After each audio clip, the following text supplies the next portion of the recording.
Primera de Corintios, capítulo 1. Primera de Corintios, capítulo 1. Y vamos a leer los versículos del 18 al 31. Primera de Corintios, capítulo 1, versículos del 18 al 31. La Iglesia Cristiana Génesis, una nueva creación, un nuevo comienzo, se complace en presentar el mensaje de la semana con el doctor Luis C. Bernard Pastor. Primera de Corintios, capítulo 1, versículos del 18 al 31. Es una porción un poquito extendida, ¿verdad? Pero eso pasa en ocasiones. Dice la Escritura: porque la palabra de la cruz es locura a los que se pierden, pero a los que se salvan, esto es, a nosotros, el poder de Dios. Pues está escrito: destruiré la sabiduría de los sabios y desecharé el entendimiento de los entendidos. ¿Dónde está el sabio? ¿Dónde está el escriba? ¿Dónde está el disputador de este siglo? ¿No ha enloquecido Dios la sabiduría del mundo? Pues ya que en la sabiduría de Dios el mundo no conoció a Dios, mediante la sabiduría agradó a Dios salvar a los creyentes por la locura de la predicación. Porque los judíos piden señales y los griegos buscan sabiduría.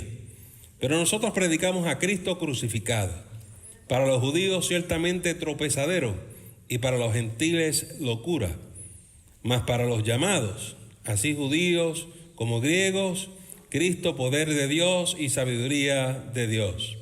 Porque lo insensato de Dios es más sabio que los hombres, y lo débil de Dios es más fuerte que los hombres. Pues mirad, hermanos, vuestra vocación, que no sois muchos sabios según la carne, ni muchos poderosos, ni muchos nobles, sino que lo necio del mundo escogió Dios para avergonzar a los sabios, y lo débil del mundo escogió Dios para avergonzar a lo fuerte, y lo vil del mundo y lo menospreciado escogió Dios, y lo que no es, para deshacer lo que es, a fin de que nadie se jacte en su presencia. Mas por él estáis vosotros en Cristo Jesús, el cual nos ha sido hecho por Dios sabiduría, justificación, santificación y redención. Porque, como está escrito, el que se gloría, gloríese en el Señor. Oremos en esta mañana. Padre, tu palabra es profunda, tu palabra es poderosa. Tu palabra, Señor, es una palabra viva, y nosotros necesitamos en esta mañana que cobre vida en nosotros. Ilumina nuestro hombre interior, ilumina nuestra persona interior, ilumina nuestra lámpara, Señor, llénala de tu presencia y llénala de tu luz. Nos ponemos en tus manos y te pedimos entendimiento y te damos la gloria y la honra a ti. Y todo esto lo pedimos en el nombre de Jesús. Amén. Pueden sentarse, amados.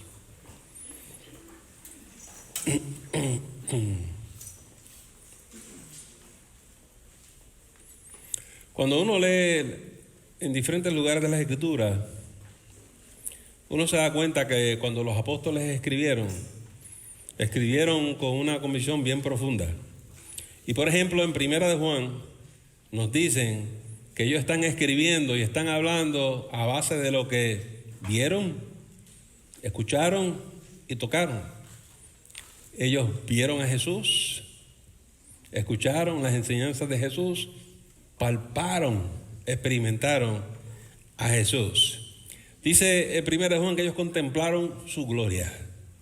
Ellos llegaron a un momento de una convicción profunda. Sabían que este Jesús no era solamente un hombre, sino era Dios encarnado. Esta es la palabra de la cruz a la cual se refiere el apóstol Pablo. Dice en el versículo 18 que a nosotros se nos encomendó, se nos encargó enseñar y predicar la palabra de la cruz. Lo que Jesús hizo en la cruz es lo que ha transformado tu vida, la mía y la historia de la humanidad. A los que se pierden es una cosa absurda, un hombre que se murió y eso es todo. Pero para nosotros es el día de la redención. Es el día donde Jesús pagó el precio por nuestros pecados. Es el día donde tú y yo alcanzamos el perdón y la misericordia divina. la palabra de la cruz. Y entonces él sigue disertando y nos comparte unas enseñanzas que yo quiero compartir con ustedes hoy. Y espero que esto vaya a enriquecer sus vidas cristianas y sus vidas espirituales. Pero lo importante es que para todos ellos ya Dios vino. Que era lo que yo les hablaba la semana pasada. Muchas personas hoy, los inconversos, dicen: ¿dónde está Dios? Ustedes los cristianos dicen que Dios es real. ¿Dónde? ¿Dónde está? Y lo único que tú y yo tenemos que decirle: mira la cruz, ahí está, murió por ti. Hay gente que dice que Dios está escondido y que no da la cara, que no se aparece, que si Él viniera ellos creyeran. Oh, sí, de verdad, pues ya vino. ¿Dónde? En Jesús. Y como ya vino, lo único que ahora hay que hacer es aceptar o rechazar a Jesús. Hay hombres y mujeres que quieren más pruebas, más evidencia. Y Jesús dijo: no hay más pruebas, no hay más evidencia. La Biblia es bien clara que Él vino a morir una sola vez por nosotros. No más. Ahora hay que decidir. No más titubeos. Y los hombres y las mujeres nos inventamos muchas excusas por las cuales no venir a Jesús. Pero es tiempo de venir a Jesús. Amados, para nosotros los que somos creyentes, los salvos, que ya hemos conocido a Jesús, nuevamente esto no es un problema, pero es un obstáculo inmenso para los no creyentes. Y como los apóstoles eran evangelistas, iban de lugar en lugar, esto es importante para ellos entender cómo piensa el no creyente, cómo piensa el que no conoce a Jesús. Y nos dice que para ellos esto es locura. Como un hombre que murió en la cruz va a ser mi salvador. No tiene sentido. Esto es para locos el que crea esto. Tú eres así nos dicen, ¿verdad? Ustedes son fanáticos religiosos. Bueno, la pregunta que nos tenemos que hacer es: ¿por qué Dios hizo esto? ¿Por qué Dios escogió esta manera de venir al planeta Tierra? ¿Por qué Dios escogió morir en la cruz? ¿Por qué la cruz? ¿No había otras maneras? Si la cruz es algo absurdo y es locura para los que se pierden, ¿no pudo haber Dios escogido otra manera? ¿Más práctica? A lo mejor un video que se vaya viral, ¿verdad? Por todo el mundo. Recuerden que tenía que morir por ti y por mí. No había otra manera. Esta era la manera. Dios sabe lo que está haciendo. Dios escogió esta manera porque este es el plan de Dios desde el principio. Este es el diseño de Dios. Y por eso es que Pablo termina concluyendo: esta es la sabiduría de Dios en acción y este es el poder de Dios en acción. Lo que nosotros llamamos absurdo y loco y tonto es sabiduría y poder de Dios. Con eso es que Él nos salva. Con eso es que nos redime. Con esto es que Él hace que tú y yo seamos una nueva creación. Bueno, mire lo que pasa con el ser humano. Voy a decir unas cositas aquí y si los confundo, hablamos después del culto, me textea, me llama, me escribe por correo electrónico, pero eso no es mi intención, ¿está bien? Hay otras razones por las cuales Dios hizo esto así. Y dice la escritura aquí que Dios quiso confundir a los sabios y a los poderosos de este siglo. Eso es lo que dice aquí.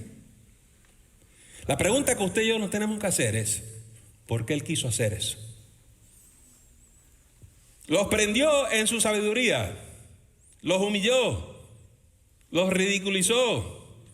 Por eso tienen tanta ira con Jesús. Bueno, yo le voy a explicar algo. En tu país, en el mío, en todos nuestros países en el que vivimos y en todo, los políticos se quieren empoderar de nosotros, ¿verdad que sí? El problema que hay en todos nuestros países y en todos los continentes es el problema de la corrupción. La gente discute estos temas con la política y nunca desde una perspectiva bíblica, teológica, espiritual. Vamos a poner el rompecabezas together esta mañana. ¿Esa palabra es español? Mire, ponga atención a lo que voy a decir. En el Antiguo Testamento hay una historia fascinante. Se llama la Torre de Babel. Y los poderosos del siglo, de aquella época, Querían construir una torre que llegara al cielo, porque querían ser igual que Dios. Querían tener dominio y control de todo. Y Dios les tumbó la torre. Todos los pedacitos ese del Lego se cayeron. Dios sabía el peligro que eso representaba. Y los confundió a una, dice la palabra del Señor. Los volvió locos también. Y yo quiero que ustedes sepan que el incidente de la Torre de Babel no es un incidente aislado que ocurrió en aquella época y nunca más se ha vuelto a repetir. Se repite en todas las épocas y en todas las generaciones. Hasta el día de hoy hablamos poco a poco sobre esto. Usted nunca se ha cuestionado. Porque hay hombres que se levantan que quieren conquistar todo el mundo. Se endiosan. Los persas, los griegos, Alejandro, todo el mundo está tratando de conquistar todo el mundo. Están construyendo la Torre de Babel. Elevarse al lugar más alto. Y dicen que son los faraones, los dioses, los emperadores, y hay que rendirle culto. Hasta el sol de hoy. Y yo no sé cuál es su perspectiva política. Y si se quiere hablar conmigo, no se conmigo, pero eso no es mi intención. Yo estoy hablando Biblia.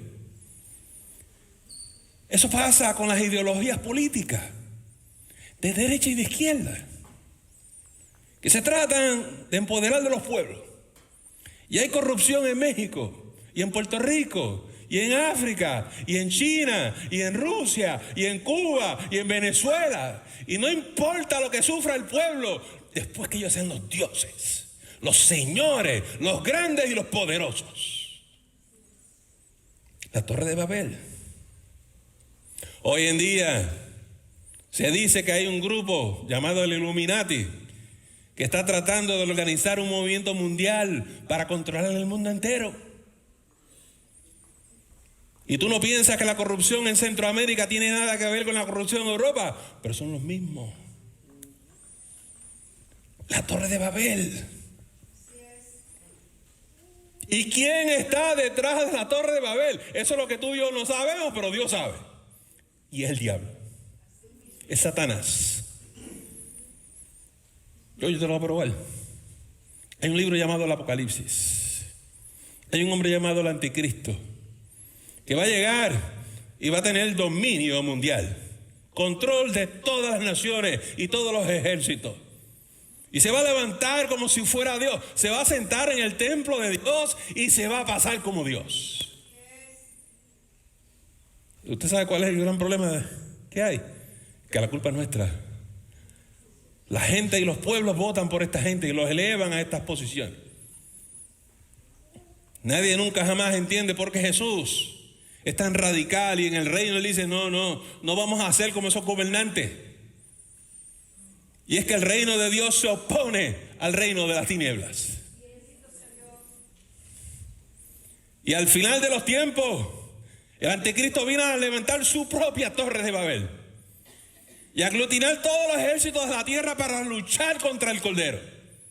Pero Jesús regresa para destruir esta nueva Torre de Babel y la va a despedazar porque Jesús es el Señor.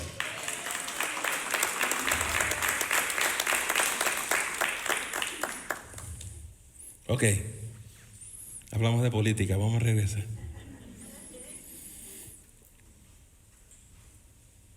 Dice Pablo que agradó a Dios salvarnos por la locura de la predicación.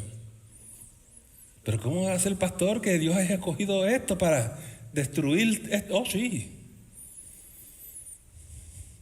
Si los poderosos de este siglo supieran cómo funciona la vida espiritual, ellos se encargarían de todo esto y dirían que ellos son los que salvan.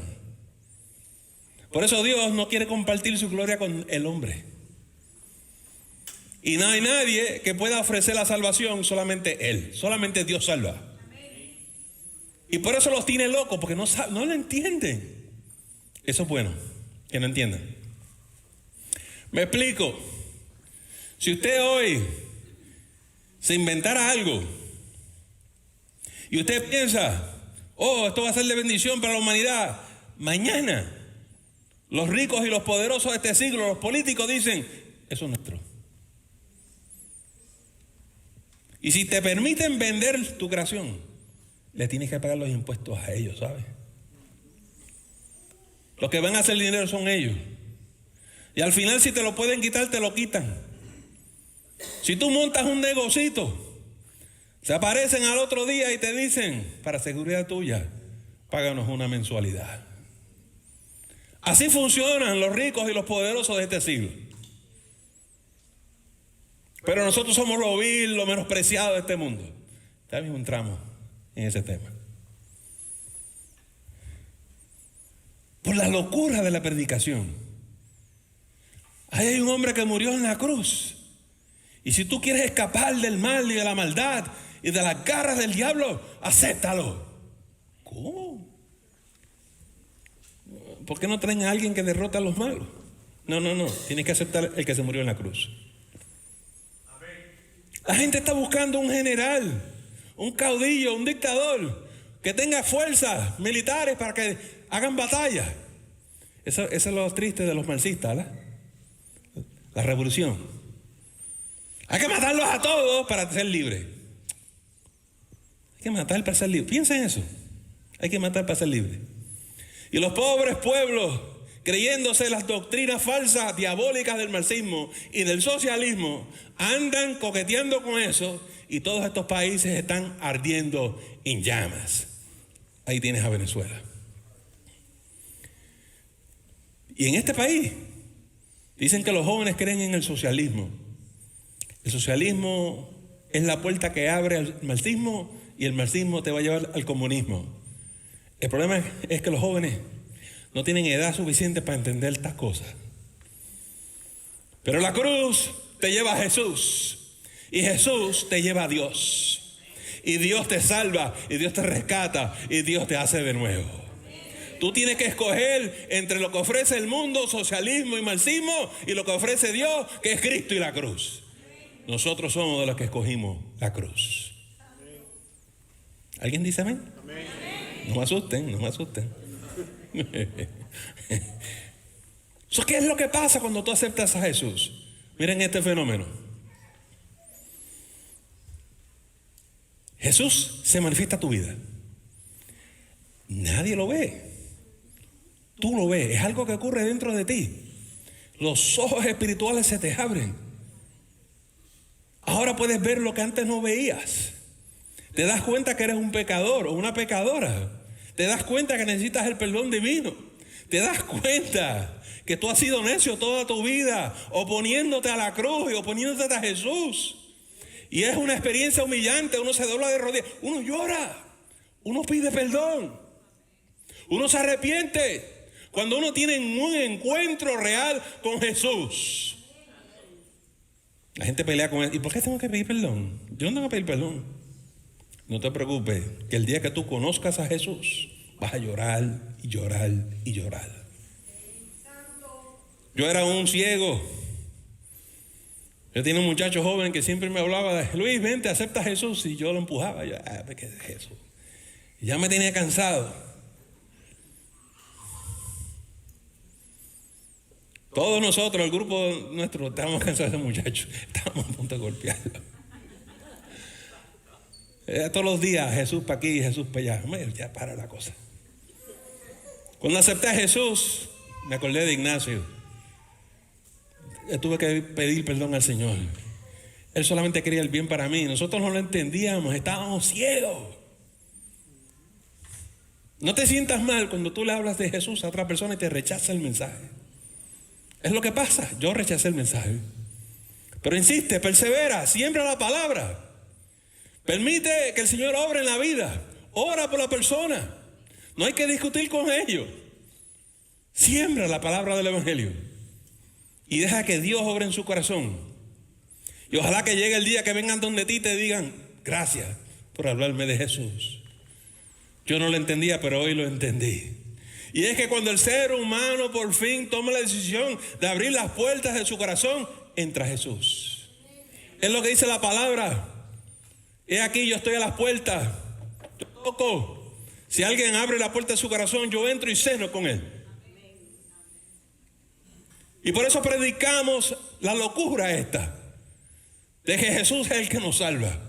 Porque es real, porque es verdad. Y solamente los que han tenido esta experiencia pueden decir, amén. El no creyente dice, ¿cómo va a ser? ¿Cómo va a ser? No, dicen los no creyentes, yo creo que Buda y Mahoma y todo es lo mismo. Tú tienes esas creencias, yo tengo las mías. Bendito, pobrecito, no ha conocido a Jesús. Oiga, amados, y Pablo ahora va un poquito más allá.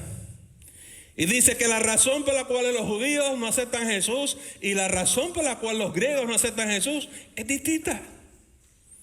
Dice que los judíos no aceptan a Jesús porque los judíos están buscando señales, milagros, evidencia de que es el Mesías. Ven ustedes, los judíos no pueden aceptar que Jesús, que murió en la cruz, es el Mesías, porque el Mesías es uno que va a venir a vencer todos los enemigos de Israel. Y a este hombre lo derrotaron, murió.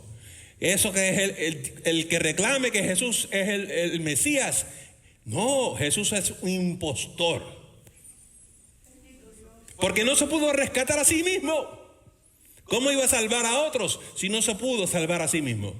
Ese es el argumento de ellos. Y los griegos dicen que no hay ninguna sabiduría en esto. Esto es locura.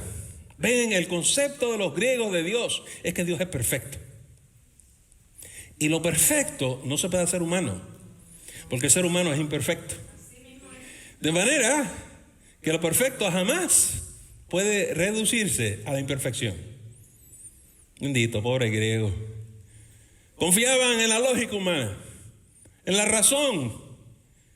Y aunque no es nada malo que pensemos y sepamos pensar, hay conclusiones que el ser humano llegan y son conclusiones absurdas. ¿Me explico? Yo no sé usted, pero yo lo he pensado, ¿verdad? A veces veo las hormiguitas caminando y digo, el pobre de las hormiguitas, ellas no saben ni lo que está pasando. No pueden escuchar las noticias, no leen. Ahí andan, trabajando todo el día. ¿Serán salvas las hormigas? ¿Quién les llevará el evangelio a las hormigas? Si pudiéramos de alguna manera nosotros hacernos hormiguitas y llegar allá abajo. Pero es que hay unas limitaciones físicas. Nosotros somos grandes, gigantescos al lado de una hormiga. Es una imposibilidad de la lógica que usted pueda hacer eso. Bueno, sí, lo que es imposible para mí es posible para Dios. Dios sí se puede hacer la hormiguita. A veces mi hija Nicole se compró una gatita. Algunos de ustedes ya la conocieron y la aman mucho, eso me han dicho. Pero la gata es bien cariñosa y siempre anda y busca y se me sienta al lado y llego a casa y me espera y me saluda y es juguetona y es preciosa. Algunos de ustedes no tienen gata, pero tienen perro y los quiero muchísimo. Y se pasan todo el día con su perrito hablándoles y pasándole la mano. Porque el perro le ama a usted y usted ama a su perrito. O perrita. No me digan que no, porque así es. Tengo hermanas que le hablan a las palomas. No quiero mencionar el nombre. Pero interactuamos con otros seres vivientes que no son seres humanos. Y yo miro a mi gatita y le digo, qué linda tú eres. Dios te hizo preciosa, Dios te hizo perfecta. Y yo no sé cómo Jesús va a hacer con la gatita, o con tu perrito, o tu perrita, o tu paloma. Pero Él fue el que le dio vida. Hay cosas que la mente humana no puede comprender. Pero yo quiero que tú sepas lo que dice la Biblia. La Biblia dice que cuando el Señor venga, toda la creación va a adorar a Dios. Y los árboles y las ramas van a elevar adoración al Señor.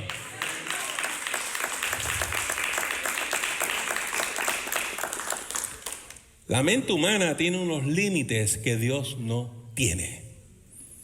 Oiga, solo los judíos quieren ver y los griegos quieren entender el uso de la razón. ¿Y nosotros? Estaba en ese texto y le dije al Señor, ¿y nosotros hoy en día? ¿Qué buscamos? Todavía hay gente buscando milagros y todavía hay gente buscando filosofías, ¿no? Pero nosotros, y mire lo que el Señor me mostró y mira la conclusión que llegué. Hoy estamos en la época de los sentimientos y las emociones. Esta es la teología de Starbucks.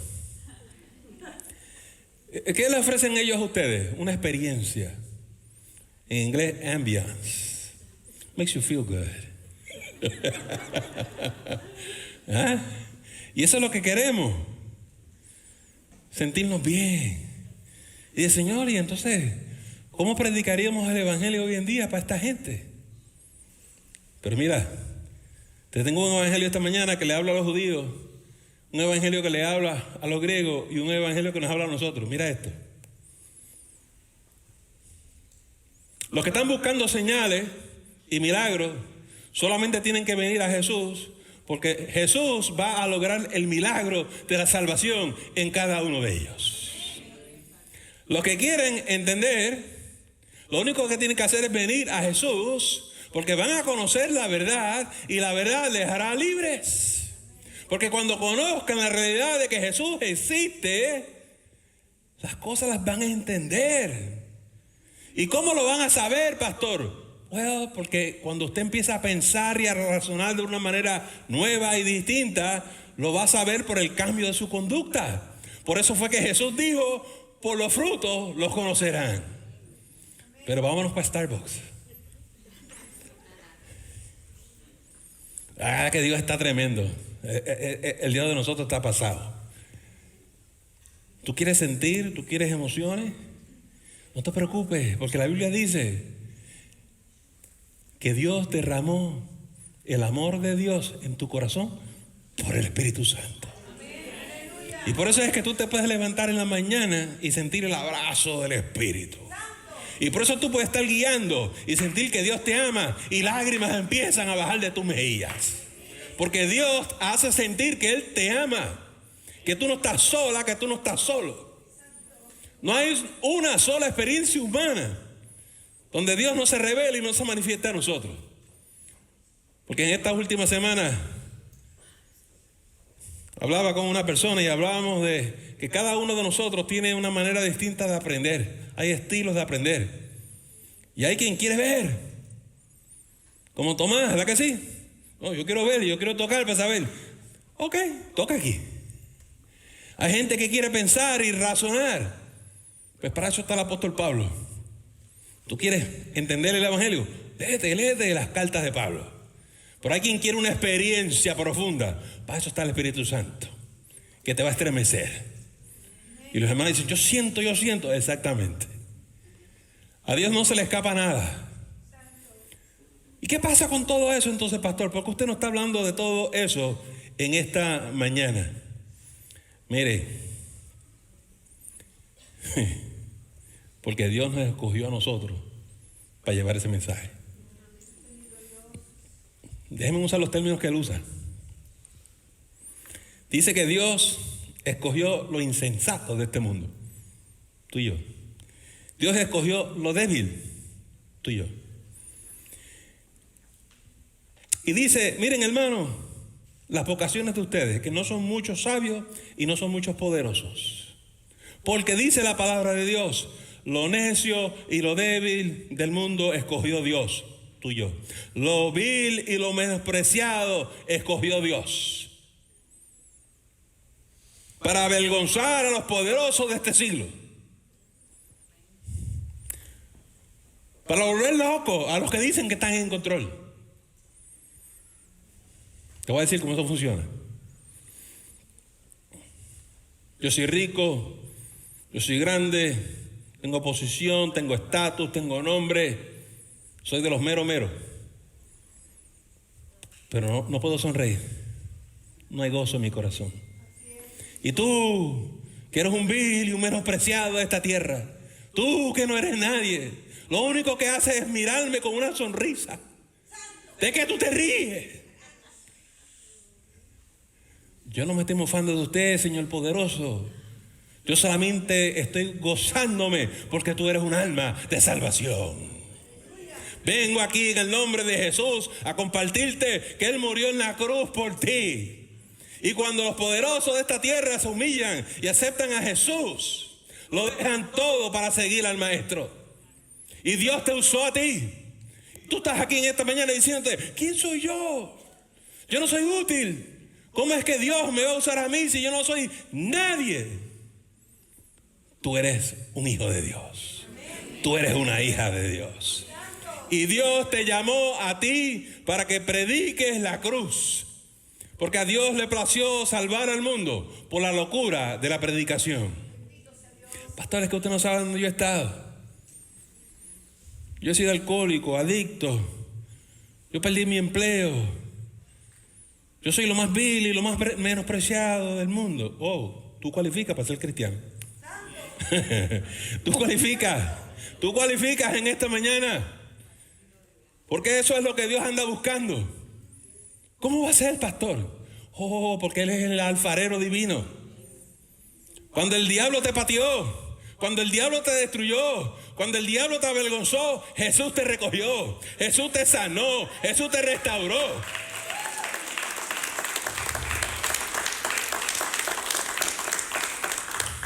Por eso hay una lucha titánica entre el reino de Dios y el reino de este mundo.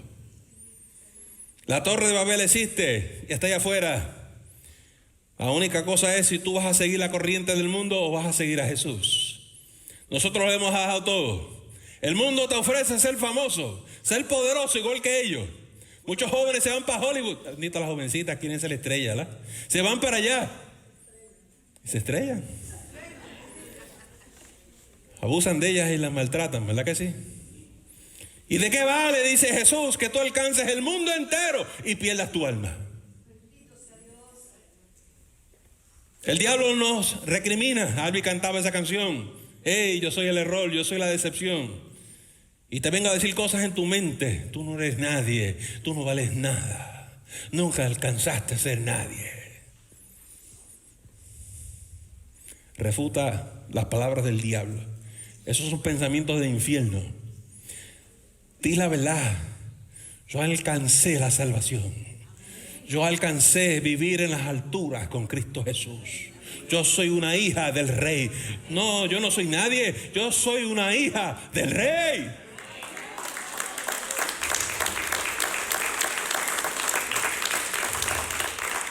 O le crees al diablo o le crees a Jesús. ¿Qué debate más tremendo tenemos nosotros, verdad que sí? Pastor, ¿y cómo cambio de este lado para este lado? Ven a Jesús. No es complicado. Esto es simple. Es por fe. Y en esta mañana, si tú estás luchando con estas cosas, yo quiero que tú sepas que tú no te puedes salvar. Que nadie te puede salvar excepto Dios. Por eso Dios envió a Jesús. Entrégale tus luchas mentales, tu corazón herido, tu corazón doliente. Entrégaselo a Jesús y deja que Él te sane y te levante. Porque Dios te quiere bendecir en esta mañana. No te tienes que avergonzar, porque el primer vil y menospreciado aquí soy yo. Por eso le puedo hablar de estas cosas. Pero yo quiero que tú sepas que cuando tú llegas a Jesús, Él limpia tu corazón, Él limpia tu vida, Él lo rehace todo. No te detengas por los pensamientos falsos. Ven a Jesús, atrévete a venir a Jesús en esta mañana y Él va a hacer un milagro en tu vida. Vamos a inclinar nuestras cabezas, vamos a cerrar nuestros ojos y vamos a orar. Padre, en esta mañana, hermosa es tu palabra, poderosa es tu palabra. Hombres y mujeres han escuchado esta palabra. Te pido por el débil, pido por la temerosa. Te pido por aquellos, Señor, que están luchando, los que están bajo ataque del enemigo. Te pido que liberes al que está confundido o la que está confundida. Señor, abra sus mentes, abra su corazón y no deje que el enemigo gane ventaja de nosotros en esta mañana. Echa afuera, Señor, toda raíz de amargura. Echa afuera la ira y el coraje, el rencor y el resentimiento. Trae la paz, trae el gozo, trae la libertad. Señor, haznos libres en esta mañana. Bendice a mi hermano y bendice a mi hermana. Y esto yo te lo pido en el nombre de Jesús. Amén. Le agradecemos el habernos escuchado y no te debes perder la próxima edición de El Mensaje de la Semana. Que el Señor te continúe bendiciendo.